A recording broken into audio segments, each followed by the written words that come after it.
Bienvenidos a nuestro programa número 7 de Discipulados Semejantes a Cristo. Este día estamos de fiesta porque estamos celebrando el cumpleaños de nuestro pastor Wilfredo. ¿Cuántos años cumple, pastor Wilfredo?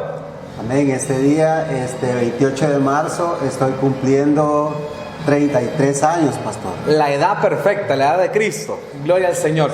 ¿Y algún testimonio que nos quiera compartir de agradecimiento al Señor por un año más de vida? Fíjese de que alegre nada más porque Dios ha sido fiel. Dios ha sido fiel en este año que Él me ha permitido vivir. Gloria a Dios. Entonces, ¿qué le parece si le sopla las velitas pidiéndole un deseo en su corazón al Señor? Amén. ¡Qué bárbaro! Muchas felicidades.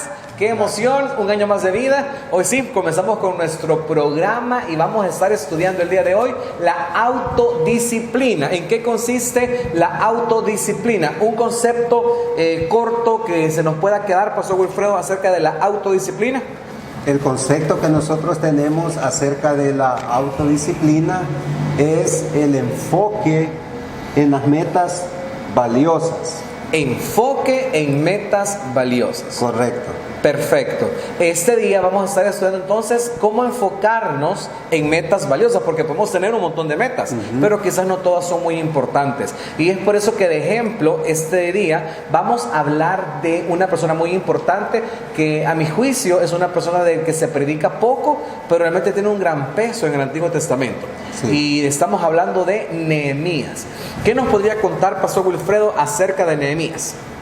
De hecho, Nehemías significa consolador, el que consuela. Eso significa Nehemías. Y como vamos a estar hablando acerca de la autodisciplina, hemos seleccionado este personaje. Lo encontramos ahí en el libro de Nehemías, desde el capítulo 1 hasta el capítulo 13. Pero solamente vamos a estar hablando del capítulo 1 hasta el capítulo 6. Nehemías, pastor, fue un personaje que se conoce en la Biblia como post-exílico, sí. Cuando ya había terminado el cautiverio en Babilonia, después de 70 años, la historia de Nehemías se da en el tercer retorno, pastor. Entonces, de hecho, la historia de Nehemías es lo último que nosotros podemos ver en el Antiguo Testamento. Esto es solo como un dato histórico. Es la última historia que se cuenta del Antiguo Testamento, porque se da allá en el año 415 o 420. Entonces, después de los 420 se da el periodo de silencio hasta que viene nuestro Señor Jesucristo. Entonces, esta es la última historia que se cuenta en el Antiguo Testamento. No es el último libro, ni tampoco el último personaje, ¿verdad? Quizás como otro dato, sí, la última historia. La última historia. Como otro dato curioso de estos libros, ustedes saben que en la Biblia hebrea no aparece Nehemías como libro y Esdras como libro, sino que son un solo libro y no aparecen en el orden que aparecen en la Reina Valera. Nosotros tenemos Esdras, Nehemías, Esther, ¿verdad? Para los judíos es Esther, Nehemías, Esdras, ¿verdad? Si lo vemos, el orden es un orden diferente porque el de los judíos es un orden cronológico, ¿verdad? De hecho, Artajerjes significa Dios grande, entonces parecería que era el mismo rey Asuero, ¿verdad? Esposo de Esther, ¿verdad? Uno de los comentarios que existe acerca de cómo se cruzan la historia de Esdras, Nehemías y Esther. Pero particularmente con Nehemías, a mí me interesa bastante su historia porque cómo comienza y define su meta. La profesión de Nehemías no era una profesión religiosa, ¿verdad? De hecho, él era el copero del rey, ¿sí? Sí. Entonces, pero ¿cómo es que Nehemías traza una meta y lucha por ella? ¿Qué ocurrió? Porque eso es bien importante. Recordemos de que de repente usted quizás es una persona que ha ido por la vida, malgastado su dinero, malgastado su tiempo, pero qué bonito es cuando usted se enfoca y usted dice, hey, yo quiero ver qué es lo que hay en mi vida en este momento y decir, no es lo que yo quiero. He llegado a los 33 años y quizás quiero que mi vida a los 40 sea diferente. Un reenfoque. Entonces, ¿de dónde partió pastor Wilfredo Nehemías para poder convertirse en este hombre que iba a liderar la reconstrucción de los muros de la ciudad de Jerusalén? Sí, pastor. De hecho, Nehemías se conoce como un líder en la Biblia. Fue un líder Y la historia de Nehemías nos cuenta en el capítulo 1 del libro de Nehemías, nos cuenta de que Nehemías preguntó por sus hermanos en Israel.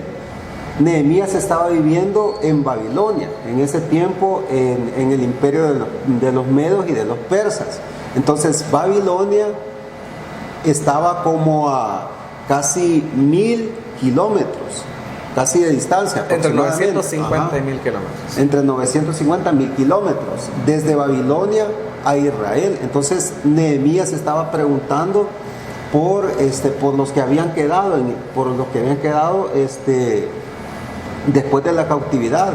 Entonces dice de que su hermano le cuenta de la situación en la que estaban ellos. Entonces Nehemías se sintió mal, dice la Biblia, y sintió como una angustia.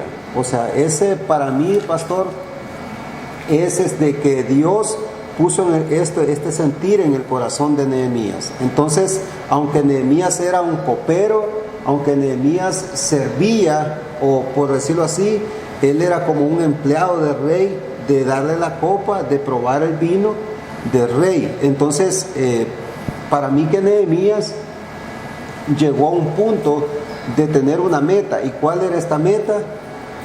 Su enfoque en esta meta era regresar a Israel. Y para regresar a Israel tenía que emprender un viaje. Lo que decíamos de casi 900 o 1000 kilómetros de distancia. A caballo, algo largo. Correcto. En este punto, Pastor Wilfredo, me encanta, creo que es alrededor de capítulo 1, versículo 4, cuando Nehemías percibe un interés por las ruinas de Jerusalén. Uh-huh. Y cuando él se preocupa por las ruinas de Jerusalén, dice que él se lamenta, que él llora, que él se duele, que él platica con Dios. Y en esto me interesa porque yo creo que cada uno, para poder, antes de arreglar nuestra vida, debemos de reflexionar en dónde estamos. Yo creo que este momento en el que estamos en cuarentena en El Salvador, en el que yo puedo despertarme por la mañana y decir, hey, esta es la vida en Cristo que yo he soñado. Y digo en Cristo porque yo no me quiero meter si voy a trabajar mucho, si voy a trabajar poco, si soy profesional, si no lo soy, sino más bien en decir, hey, quiero ver por qué mi vida está así. Sí. Hay cristianos que viven, estaba leyendo un meme, ¿verdad? De que están preocupados porque como están en cuarentena no pueden ver al amante. Y hay cristianos, o sea, no es ni siquiera algo que pasa en las maquilas, sino que es algo que pasa en nuestro medio. Y de repente decir, hey, ¿en qué ruina estoy? Yo recuerdo, mi pastor favorito es el pastor David Wilkerson. Él ya falleció, pero sus predicaciones a mí me gustan muchísimo. Aún las sigo leyendo o escuchando. Y yo recuerdo que él tiene una predicación que se llama Llamado a la Angustia. Y él explica que que todo lo grande nace en la angustia, ¿verdad? Cuando usted se descubre que está mal. Y es bien bonito porque cuando venimos a Cristo, normalmente venimos con vidas destruidas, ¿verdad? Entonces, y eso es lo que a mí me gusta un montón. ¿Por qué? Porque si el principio de Nehemías es, yo voy a ir a reconstruir los muros, es porque no servía. O sea, no sé desde qué punto está la persona que nos está viendo, pero no importa qué tan terminado yo esté, no importa que esté en la cárcel, no importa si yo estoy completamente terminado, si mi esposa me dejó, si nadie me quiere. El punto es que cuando yo descubro, cuando yo inspecciono, ¿verdad?, mis ruinas, porque de hecho Pastor Wilfredo, después de ese viaje que usted nos comenta, ¿verdad?, él no llega y le dice, muchachos, a todos los judíos, ¿verdad?, ¿saben qué? Venimos a reconstruir. No, sino que lo que él hace una inspección. Correcto. Y él comienza a revisar cómo está todo, y por la noche. Y él comienza a revisar cómo está todo y se lamenta por cómo está todo. Y él mira que todo está mal. Y entonces qué bonito es poder darnos cuenta que todo está mal. Y entonces en ese punto es cuando debemos de comenzar. No hay que comenzar como que las cosas andan mal, pero yo sé que si aquí me puedo reponer. No. La idea es que podamos tener un tiempo de reflexión, ¿verdad? Para la autodisciplina, es decir, ¿en qué estoy fallando? ¿Verdad? No es broma. Antes de comenzar a transmitir, me cambié la camisa 4 o 5 veces, ¿verdad? Porque como estábamos estrenando escenografía para esos 3 programas, yo quería como que pegar con la escenografía, pero me las quité porque no me quedaba. En mi autodisciplina personal, yo necesito bajar un poquito de peso, no por verme bien, sino pues para tener una mejor salud. Entonces yo creo que las cosas no cambian hasta que no haya angustia. ¿verdad? ¿Cuántas veces alguien dijo yo voy a comenzar una dieta? ¿Cuántas veces alguien dijo yo voy a cambiar mi trabajo? Pero las cosas continúan igual. ¿Por qué? Porque no ha tocado fondo, ¿verdad? Y en este punto Nehemías, él sabe, ¿verdad?, que la vida espiritual de su pueblo, porque más allá de los muros, ¿verdad?, era la vida espiritual de su pueblo, estaba completamente destruida. Entonces, un buen punto de comienzo, la angustia que él tenía y la preocupación que tenía por las ruinas de su pueblo. Correcto. Y una de las cosas importantes que nosotros vemos en la historia de Nehemías es que, primeramente, lo que usted estaba diciendo, pastor, él primeramente buscó a Dios. Así es. Dice la Biblia que él se fue a la oración. Claro, él ya tenía una meta, y esa meta era ir a ayudar a los judíos, como él lo dice, ¿verdad? Ayudar a mis hermanos. Pero antes, primeramente, buscó a Dios, y yo creo que esa es una de las cosas muy importantes. Buscar a Dios antes de trazarnos una meta. Porque fíjese de que cuando nosotros nos ponemos una meta, un ejemplo de leer un libro, yo no sé cuántos en este tiempo de cuarentena nos pusimos una meta. Bueno, ya que voy a estar aquí en mi casa, voy a comenzar a leer un libro. O ya que voy a estar aquí en mi casa, voy a hacer ejercicio. O ya que estoy aquí en mi casa, voy a hacer tal cosa. Entonces el problema es de que comenzamos y no terminamos. Y no terminamos, correcto. Pero porque muchas veces no terminamos, pastor, aquellas metas en las que nosotros nos enfocamos. Por ejemplo, se recuerda que usted a inicio de año nos dio el plan de lectura bíblica. Así es. Para poder leer por un año. Entonces quizás muchos empezamos, pero ahorita hasta nos hemos perdido. Entonces, ¿pero por qué pasa eso? Muchas veces pasa eso por los obstáculos, primeramente, o por las distracciones que nosotros encontramos. Entonces, quizás uno de los obstáculos que Nehemías tenía es que él era copero.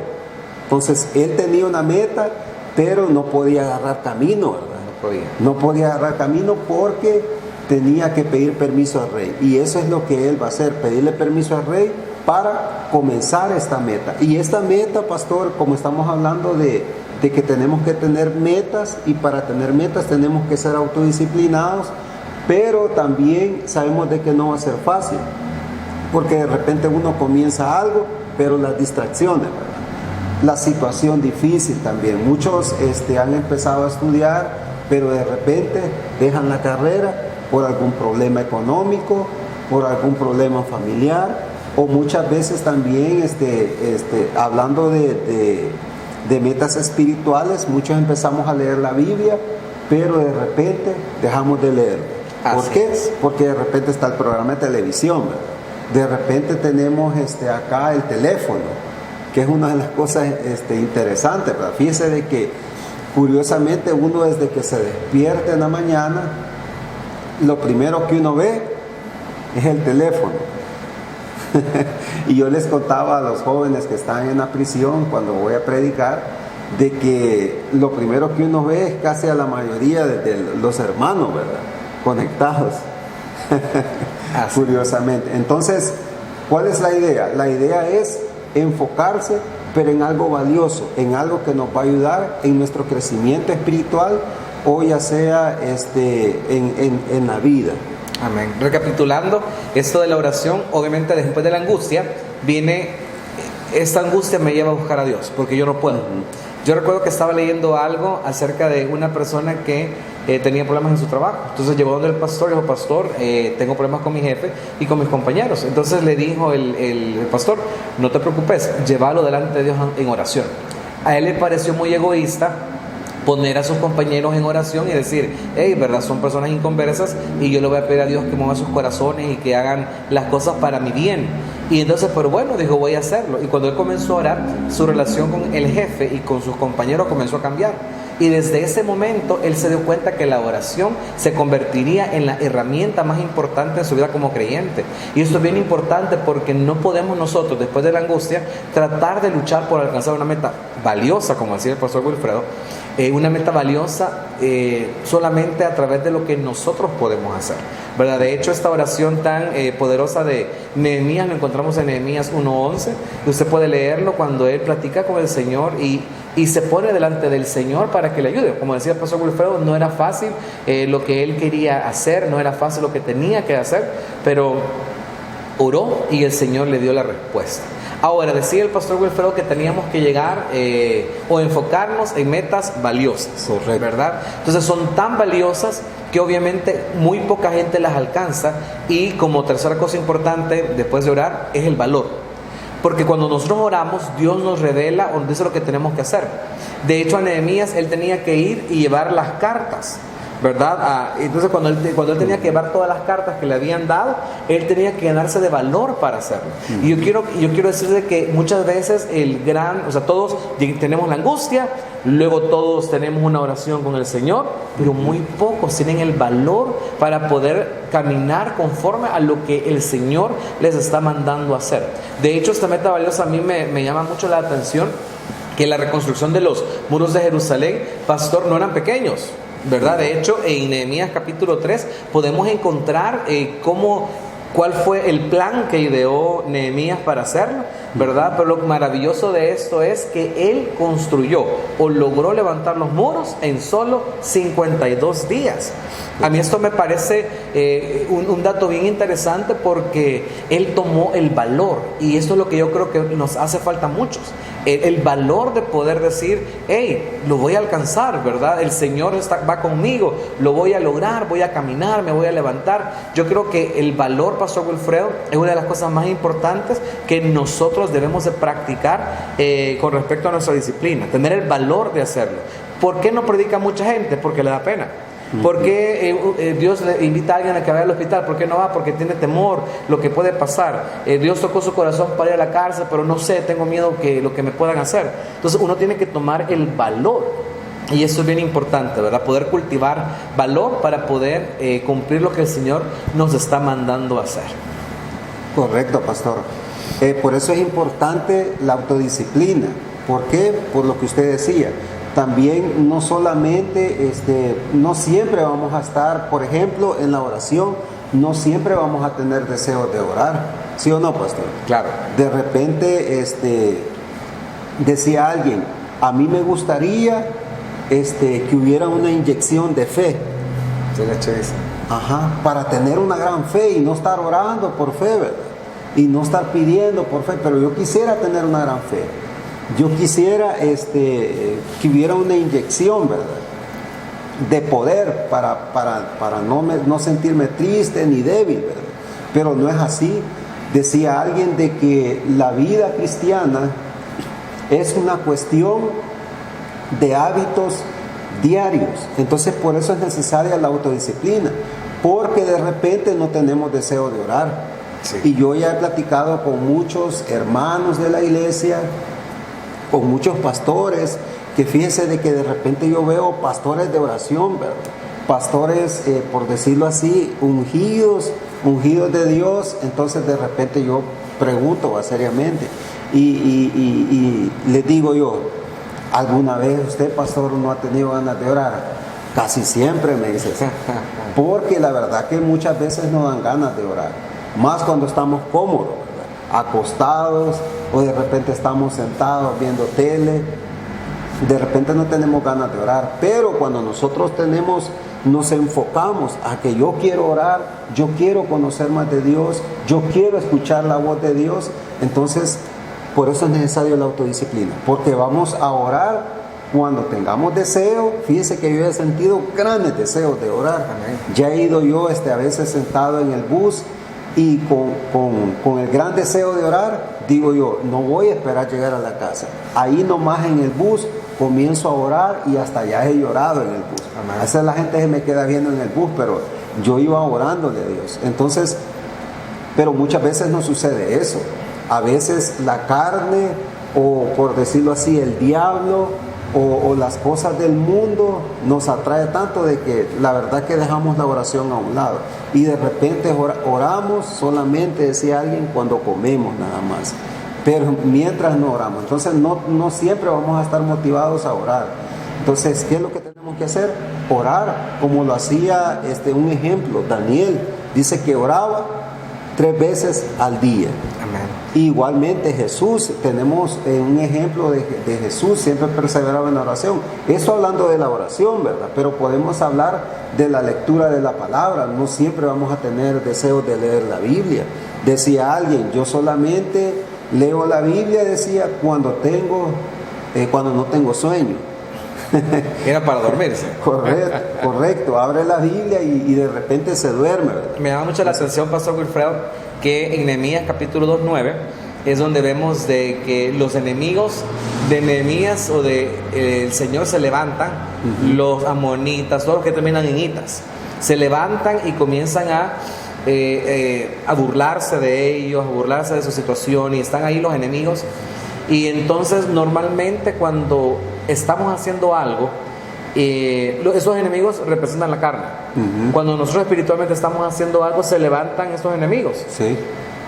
Hablaba de orar, ¿verdad? Usted va a orar y entonces vamos a hacer el altar familiar, entonces o termino de ver mi serie de Netflix o me pongo a hacer el altar familiar, o de repente justamente hoy que yo voy para la iglesia me sale esta oportunidad pues para poder ir a otro lugar, y entonces comienza a levantarse la carne, porque esto es bien importante entenderlo. Cuando una persona, no es todo el tiempo, pero cuando una persona decide levantarse espiritualmente, ¿verdad? También entonces se levanta una gran oposición. Correcto. ¿Verdad? Y esta gran oposición no necesariamente debe ser Satanás, aunque sabemos que se levanta en contra de nosotros, sino que también nuestra carne ayuda mucho, ¿verdad? Nuestra carne nos ayuda a perder el tiempo, y eso es lo que decíamos de la autodisciplina, ¿verdad? Tenemos una meta valiosa, pero tenemos que evitar las distracciones, y distracciones tenemos un montón, ¿verdad? Yo creo que en pleno siglo XXI, en la época que vivimos, yo creo que tenemos demasiadas distracciones como para que nos ocupen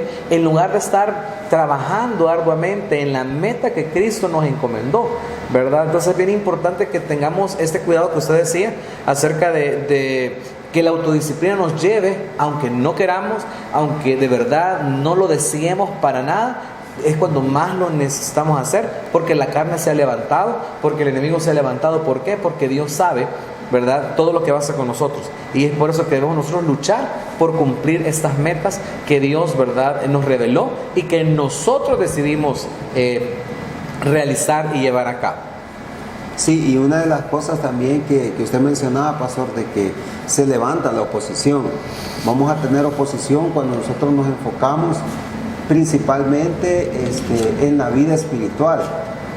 Yo creo de que, no sé si en los últimos tiempos, pero se ve mucho, por decirlo así, como un tipo de enfriamiento. Entonces, que lo espiritual ya no es muy importante, y eso se ve mucho tal vez no en nuestra iglesia, ¿verdad?, pero en otras iglesias sí. Yo creo que en todas.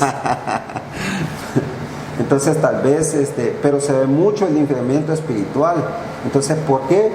Porque no lo vemos muchas veces valioso leer la palabra. Muchas veces nos interesa más lo que usted decía, ver una serie, que leer la palabra. Claro, no es malo ver una serie, no es malo ver una película, pero el problema es que nos desenfoca muchas veces, nos desenfoca en nuestro llamado, nos desenfoca muchas veces de la comunión con Dios. Entonces, nosotros deberíamos de tener prioridades. Por ejemplo, una de las prioridades tiene que ser buscar de Dios en oración, buscarle constantemente, y para eso es necesario la autodisciplina. Fíjese de que cuando yo, hablando siempre de la oración, siempre se me viene al pensamiento esto, porque a veces cuando yo siento de que no tengo ganas de orar, de verdad no tengo ganas, y yo digo, Dios mío, ¿y qué puedo hacer, verdad? A veces en el culto, fíjese, pastor, yo he estado, los hermanos que cantan en la alabanza, de repente yo no siento el deseo de cantar, y de repente me aflijo, porque yo digo, la verdad que estoy como en un enfriamiento espiritual, y es necesario, entonces yo en ese momento que no tengo ganas de orar ni de cantar, es cuando lo hago, y yo digo, tengo que hacerlo. Y fíjese de que Dios obra en ese momento, Amén. que yo no tengo ganas de orar. Dios obra y Dios quebranta. El Señor quebranta cuando nosotros venimos delante de Él y le decimos, Señor, pero hay que ser sincero, este día no tengo ganas de orar, pero te pido que me ayudes, que me des fuerza, y Dios, por medio de ese Espíritu Santo, comienza a obrar en nuestras vidas, pastor. Así es. Bueno, definitivamente que sí. Yo quiero hacer algo bien importante porque el tiempo se nos va demasiado rápido y también tenemos que terminar a tiempo para comernos este pastel y celebrar el cumpleaños del pastor Wilfredo con cafecito. Pero quiero comentarles que me parece de verdad muy importante. Cuando vemos a Nehemías, vemos en él a un planificador, a un organizador. Y esto es bien importante porque las cosas no se logran por casualidad, ¿verdad? Las cosas se logran porque se planifican. Y cuando uno planifica, uno puede darse cuenta cuándo es que va a terminar su obra. Y quiero explicar lo siguiente. La estrategia de Nehemías fue poner a cada persona a que construyera cerca de su casa. Entonces todos, el capítulo 3 de Nehemías explica cómo cada persona, ¿verdad?, fue construyendo la parte del muro que le correspondía. Cada quien hizo su trabajo. Por eso es que pudieron ellos bien fácilmente terminar en 52 días, porque cada quien se encargó de su pedacito.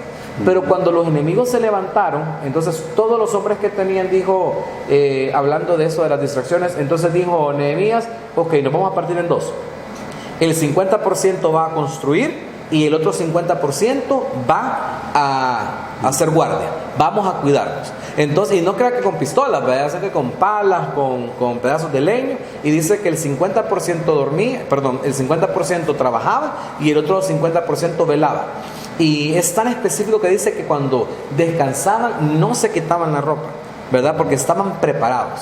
Y a mí esto de verdad me llama mucho la atención, porque cuando tenemos una meta y debemos luchar para que no nos distraiga nada, es bien importante que nosotros podamos definir un plan de lo que vamos a hacer. Aquí no hay, usted dice, ¿cómo fue que construyeron los muros rápido? Fue porque todo el mundo construyó el pedazo que le tocaba. ¿Y cómo fue que ellos estaban listos para que no les mataran? Porque tenían a la mitad construyendo y a la mitad los tenían vigilando. Y entonces cuando dormían, ¿qué tenían que hacer? Ellos dormían vestidos. Entonces yo me pongo a pensar en textos como que todos conocemos, ¿verdad? Como la vestidura del cristiano. Sabemos cómo vestirnos. Está escrito, lo hemos leído. Yo creo que he predicado de eso 20 veces, 30 veces acerca de la armadura del creyente. Y entonces, la pregunta es, ¿será que todos los días nos vestimos de esa manera? Porque claro, nuestra batalla no es carnal, es una batalla espiritual. Y yo considero de que si vamos a luchar por la autodisciplina, tenemos que vestirnos. Y yo creería que cada día nosotros deberíamos de esforzarnos por vestirnos así como Pablo nos invita, para poder nosotros realmente alcanzar nuestro objetivo. ¿Y cuál sería nuestro objetivo como creyentes? Es ser semejantes a Cristo. Ese fue el objetivo que persiguió Pablo toda su vida. Y entonces cuando yo me preguntaba, pensando en nuestro programa de hoy, ¿qué tan cerca estoy yo de parecerme a Cristo? Y entonces del 1 al 100, ¿verdad? Del 1 al 100, y entonces yo con mucha vergüenza digo, quizás voy en 1, ¿verdad? Y me hace falta mucho por recorrer. Ahora, pero ¿qué tanto me hace falta por recorrer? Yo siempre digo esto: por las mañanas, cuando usted se levanta, se baña, se cambia, no se va a la parada de buses y dice, ¿y ahora para dónde voy? Sino que uno se baña, se cambia, va a la parada de buses a tomar el bus para el banco, para el trabajo, para hacer una entrega de algo. Entonces tenemos un propósito. Y entonces muchos cristianos estamos ahora en pleno 28 de marzo y estamos en plena cuarentena y no saben para dónde van. O sea, no saben dónde están, no tienen un objetivo por cumplir.